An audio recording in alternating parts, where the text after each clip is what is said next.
pensar com vocês sobre esse tema, cântaros quebrados, a multiplicação da força dos fracos.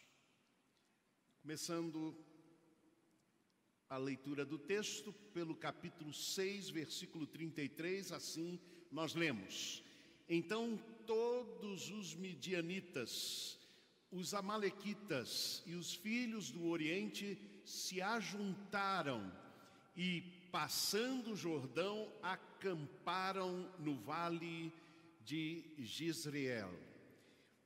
Gideão e os 100 homens que estavam com ele chegaram às imediações do arraial por volta da meia-noite, pouco tempo após a troca das guardas. Tocaram as trombetas e quebraram os cântaros que tinham nas mãos. Assim as 3 companhias tocaram as trombetas e despedaçaram os cântaros. Seguravam a tocha na mão esquerda e a trombeta na mão direita e gritavam: uma espada pelo Senhor e por Gideão. E cada um permaneceu no seu lugar ao redor do arraial, e todo o exército dos midianitas começou a correr, a gritar e a fugir. Ao soar das 300 trombetas, o Senhor tornou a espada de um contra o outro, isto em todo o arraial de Midian que fugiu. Que Deus aplique em nossos corações a sua bendita palavra. Vamos cantar um hino sem instrumentos, apenas usando nossas vozes. Talvez alguns conheçam, outros talvez nem tanto. Enquanto, ó Salvador, teu livro eu ler. Vamos juntos? Enquanto, ó Salvador, teu livro eu ler, meus olhos vêm abrir, pois quero ver da mera letra além a ti, Senhor, eu venho a ti, Jesus, meu Redentor.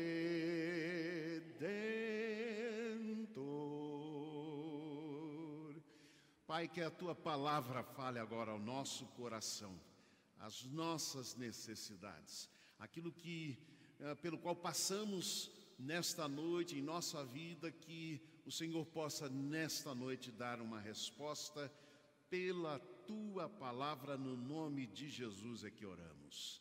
Amém. Pode sentar.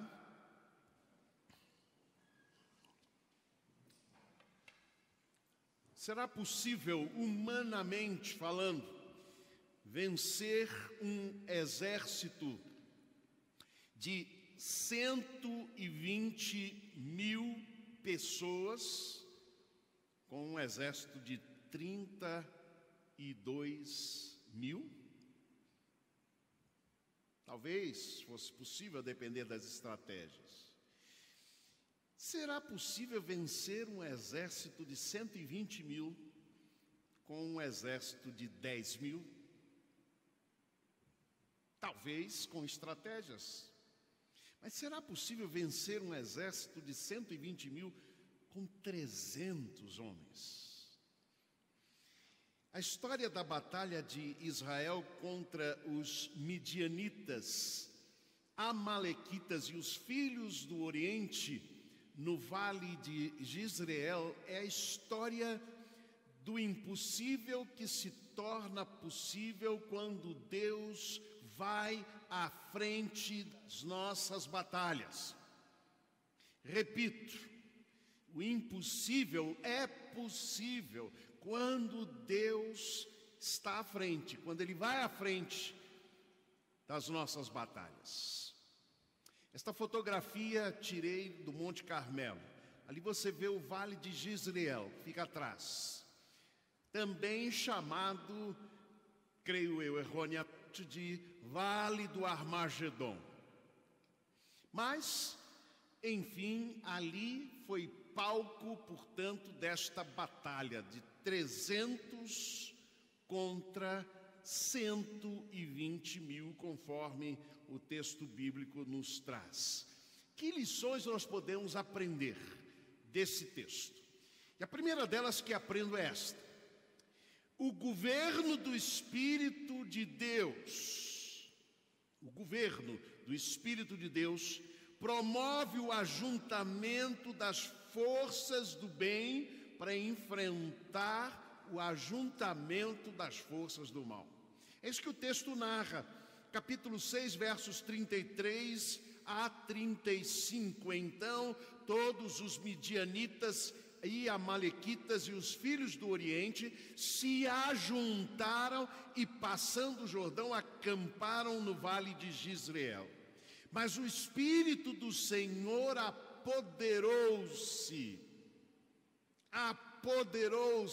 de Gideão. E tocando ele a trombeta, os homens da família de Abiezer, a sua família, da família de Gideão, se ajuntaram após ele. E ele enviou mensageiros por toda a tribo de Manassés, que também se ajuntou após ele. E ainda enviou mensageiros a Azer, Zebulon e Naftali, outras tribos que lhe saíram ao encontro. Vejam, irmãos, que midianitas, amalequitas e filhos do Oriente se ajuntaram contra Israel, povo de Deus, em ajuntamento para o mal. Não apenas do mal, mas para o mal. Vejam o que diz o capítulo 6, versículo 5. Eles vinham em multidão como gafanhotos. Tanto eles como os seus camelos eram inumeráveis. E aí a gente sabe que eram 120 mil.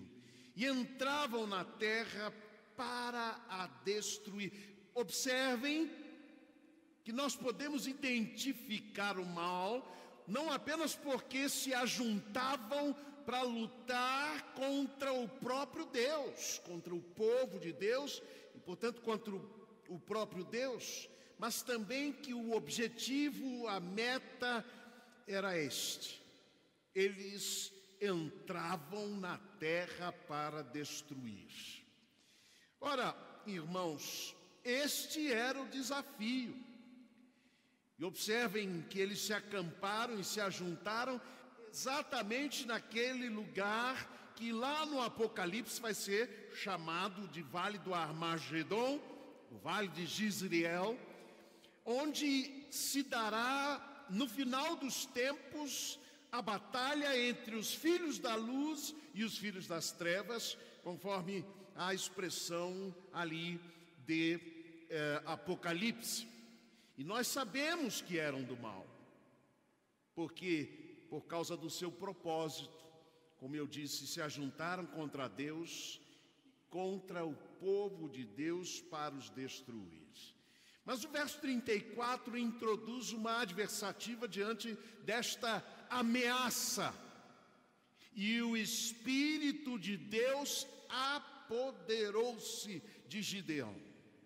Aqui nós temos este poder de Deus, do Espírito de Deus, que toma Gideão para que ele fosse dirigido nesta batalha. É muito comum hoje a gente ouvir a expressão empoderamento, né?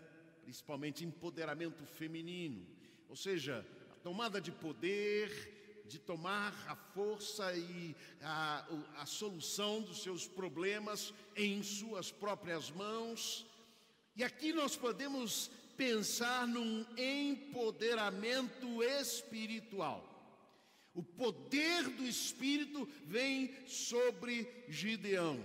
Agora, irmãos, o que me chamou mais a atenção é porque o texto diz que o resultado deste empoderamento espiritual não é outro senão que se ajuntaram com Gideão, exatamente exatamente aqueles que antes tentavam matá-lo. Vocês se lembram, na última reflexão do último domingo, quando vimos a história de Gideão, quando ele destrói o altar de Baal e o fez à noite com medo exatamente destes personagens, destas pessoas, que quando amanhecem e verificam o que Gideão fizera, buscam o seu pai Joás e dizem: traze o teu filho aqui para fora para que o matemos, porque ele derrubou o altar de Baal e o poste ídolo de Aserá. Estes mesmos que se levantam contra Gideão por conta daquilo que ele fizera por ordem divina, agora, irmãos, através da ação do Espírito Santo, se ajuntam a Gideão. Observem, portanto, que a desconfiança, a ameaça, a maldição que eles lançaram sobre Gideão, lembremos-nos que eles deram a Gideão o nome de Jerubaal. Baal o combata, Baal lute contra ele, um nome que representava a maldição, um xingamento. Pois bem, estes mesmos, agora através da ação do Espírito, eles se juntam a Gideão para esta batalha das forças do bem contra as forças do mal. Que coisa impressionante, irmãos, esta ação do Espírito de ajuntamento. Vejam como o Espírito quebra desconfiança, ameaça e maldição. Onde o Espírito de Deus governa, irmãos, estas forças são derrotadas pelo poder deste Espírito. Há pouco ouvimos a canção que nos falava sobre este Espírito de Deus. Segundo aspecto que aqui vem ao meu coração através desse texto é que este empoderamento espiritual exige o reconhecimento da nossa força. A grande pergunta é esta primeira desproporção de forças, 32 mil contra 120 mil. E Deus vai dizendo, pouco a pouco, a Gideão: o povo que está contigo é demais. Manda embora para casa os que têm medo, ou a expressão no hebraico, os que estão tremendo de medo, os que estão apavorados, os que não conseguem lutar por conta do medo. Gideão obedece. Permanecem 10 mil apenas dos 32. E Deus diz: ainda é muito pouco. Vocês podem imaginar o que isso vai na mente de Gideão. Ele sabe da presença do exército naquele vale. Ele sabe que o exército é como uma multidão inumerável. E ele diz: o que Deus quer fazer? Não foi o Espírito que ajuntou todos esses 32? E Deus agora, pouco a pouco, tira, e manda voltar, até que só restassem 300. Meus amados irmãos, eu fico imaginando, portanto, a crise de Gideão. Mas o que Deus lhe diz é: veja, Gideão, o povo que está contigo é demais para eu entregar os midianitas em sua mão. Não seja o caso que Israel se glorie contra mim, dizendo: foi a minha própria mão que me livrou. Vejam, irmãos, que o que Deus estava querendo é que houvesse o reconhecimento da fraqueza deste exército, destes que se ajuntavam em torno de Gideão. O texto nos fala daquelas que são muitas vezes as fraquezas das nossas forças. Então, em primeiro lugar, o texto menciona esses que tremiam de medo. E o interessante, observem que no capítulo 7, no versículo 1 do capítulo 7, se diz que Jerubaal, que é Gideão, se levantou de madrugada e todo o povo que com ele estava e se acamparam junto à fonte de Arode. O que quer dizer Arode? A fonte de Arode. Ain quer dizer fonte. Arode quer dizer tremer, estremecer, estar com medo, estar assustado, apavorado. Nós já vimos que um dos conflitos interiores que Gideão precisou enfrentar era exatamente o medo. Ele vinha lidando com o medo o tempo todo. Ele malhava o trigo no lagar por medo dos midianitas. Quando Deus o chama e diz: olha, vai, porque eu vou te enviar.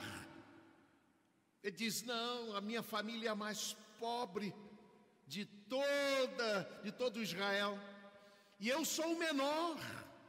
Tinha medo. Quando Deus lhe manda derrubar o altar de Baal, ele faz à noite, por medo. Medo da sua própria família, medo daqueles que o cercavam ali na cidade. E é muito curioso que eles se acampam exatamente numa fonte que se chamava Fonte do Medo. Havia algo aí que precisava ser trabalhado. E Deus precisava mostrar que esta é uma fraqueza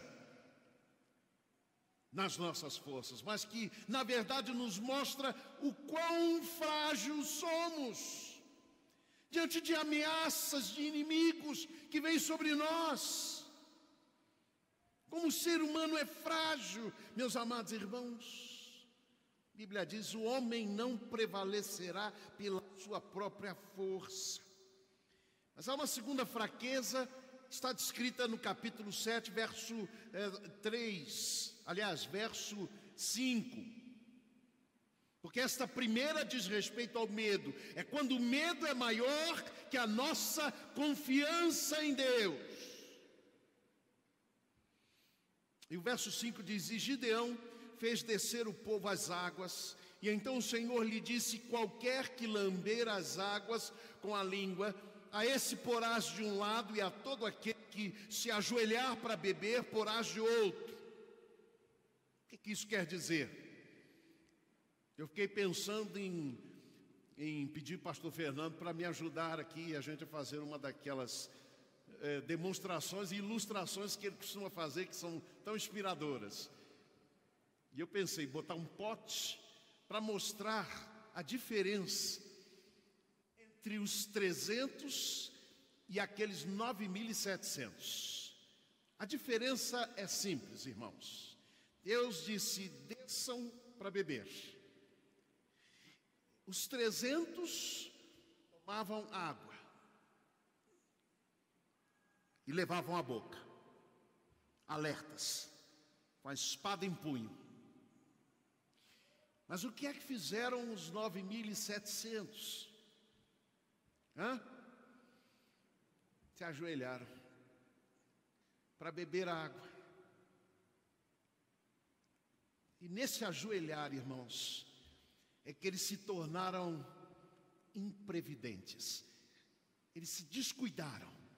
Eles não vigiaram, porque até a espada teria que ser colocada de lado. O que isso quer nos ensinar é que quando o descuido é maior do que alerta, do que o nosso alerta, do que a nossa vigilância, então, meus amados irmãos, aí fica demonstrada a nossa fraqueza. É por isso que a Bíblia chama a nossa atenção dizendo: vigiai e orai. Só há uma razão e uma força que deve nos colocar de joelhos, que é a força de Deus. Portanto, precisamos aprender esta preciosa lição. O poder do Espírito vem sobre nós, mas ele exige de nós o reconhecimento da nossa fraqueza. Deus disse a Paulo que o meu poder se aperfeiçoa na fraqueza. E Paulo reconheceu: quando estou fraco, ou quando sou fraco, aí é que eu sou forte.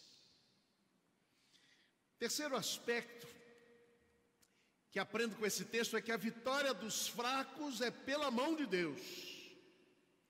Há interessantemente aqui neste texto, irmãos, em vários momentos o uso da expressão nas mãos. Capítulo 6, verso 1 diz: Deus entregou os midianitas o povo de Israel nas mãos dos midianitas por 7 anos. Já vimos isso. Capítulo 6, 36 a 37, me chamou muito a atenção porque o Senhor diz Gideão a Deus: se hás de livrar a Israel por minha mão, como disseste. E aí no verso 37 ele diz ao Senhor: então conhecerei que hás de livrar a Israel por minha mão. Por minha mão. Lembram que Deus disse a Gideão? Capítulo 7, verso 2: é demais o povo que está contigo para eu entregar os midianitas nas suas mãos. Israel poderia se gloriar em mim, dizendo: a minha própria mão me livrou, irmãos. Aí está o problema. E aí está, é que a vitória dos fracos é pela mão de Deus, não pelas nossas mãos. O que Deus estava dizendo a Gideão é: sou eu que vou entregar nas mãos de vocês os midianitas, mas sou eu. Vejam capítulo 7, no versículo 7, disse o Senhor a Gideão: com estes 300 homens que lamberam as águas, levando a mão à boca, vos livrarei e darei os midianitas nas tuas mãos. E disse-me, diz Paulo: a minha graça te basta, porque o meu poder se aperfeiçoa na fraqueza. De boa vontade, pois, me gloriarei nas minhas fraquezas, para que em mim habite o poder de Cristo. O poder de Deus vem sobre nós e nos domina na medida em que reconhecemos que somos fracos, frágeis. Disse Jesus: sem mim nada podeis fazer. Cremos nisso? Estamos conscientes disso? Porque parece que em certo momento, aquele Gideão medroso, aquele Gideão que se considerava o menor, começa a imaginar: é pela minha mão. Foi por isso que Deus pediu para que ele começasse a reduzir o exército. Porque quando o Espírito Santo atua na sua vida e há um ajuntamento de 32 mil irmãos, aí o orgulho podia subir ao coração de Gideão, como parece que subiu. Ele começou a considerar que o livramento seria pela mão de Gideão e não pela mão de Deus. Sabe, algumas semanas, algum tempo atrás, eu refleti aqui com os irmãos, baseado no tema: quando a glória do homem se vai. Então começa a haver espaço para a glória do Pai. Quantas de nossas vitórias, irmãos, em nossa vida começam a elevar o nosso coração e o nosso desejo de exaltação, ou começam a exaltar o nosso coração. E nós começamos a imaginar que tudo que conquistamos em nossa vida vem de nossa própria mão. Eu gosto da expressão de Deuteronômio quando diz: quando o sucesso vier, é mais ou menos assim a expressão: lembra-te do Senhor teu Deus, pois é Ele que te dá forças para adquirires riquezas. Em quarto lugar, eu aprendo com este texto que a obediência e a fé multiplicam a força dos fracos. E talvez você perguntasse: mas pastor, os fracos não têm fraqueza ao invés de força? Sim, a pequena força deles.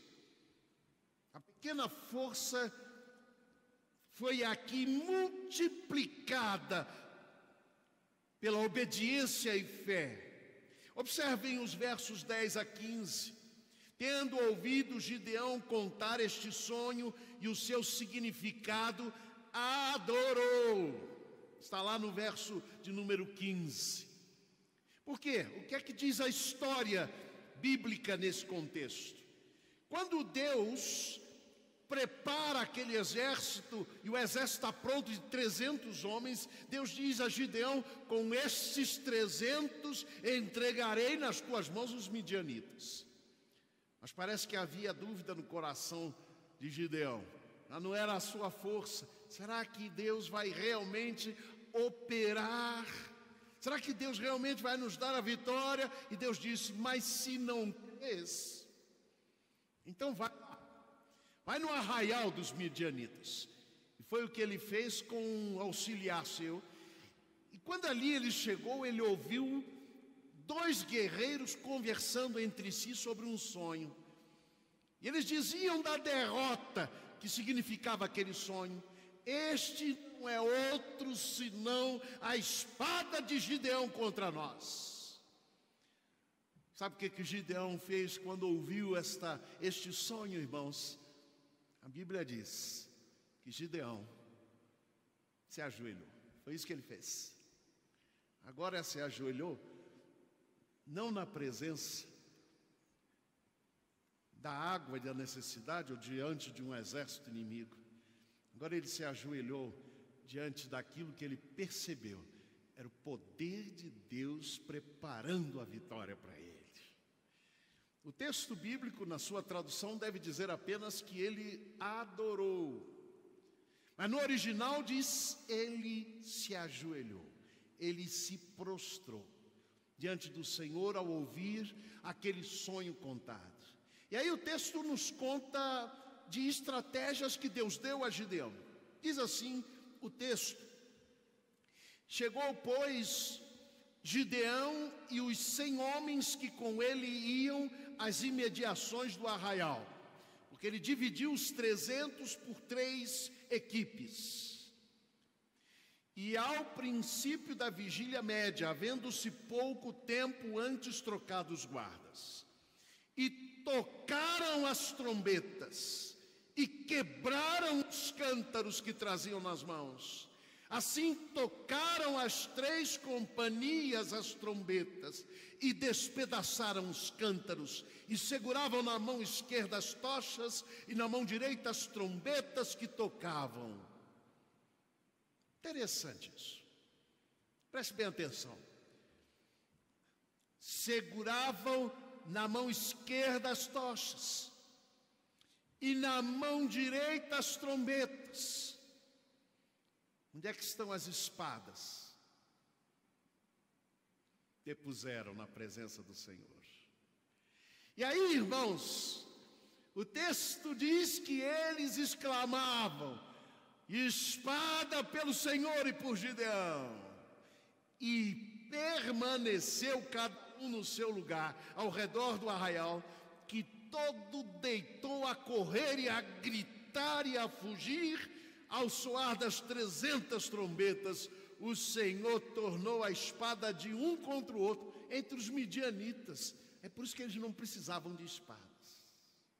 Mas o quebrar dos 300 cântaros, o tomar, meus amados irmãos, das 300 tochas em suas mãos, das 300 trombetas, com 300 clamores e gritos, é que multiplicou, aí dizemos, a força pequena, a fraqueza destes frágeis homens, e Deus lhes deu a vitória.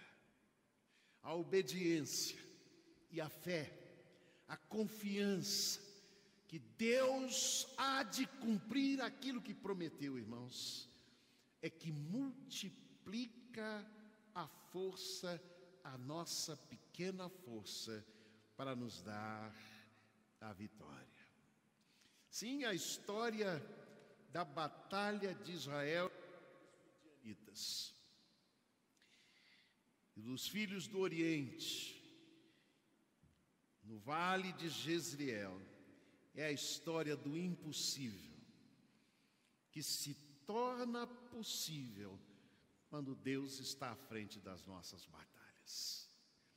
Eu não sei quais são as suas batalhas, não sei quais são as suas lutas, eu não sei se, como Gideão, você pode estar pensando, é pela minha mão que eu vou me livrar deste exército inimigo. Mas eu queria dizer nesta noite, depõe a tua espada, reconhece a tua fragilidade e fraqueza na presença de Deus, porque é assim que acontece. O poder de Deus se aperfeiçoa em nossa fraqueza. Que Ele nos abençoe.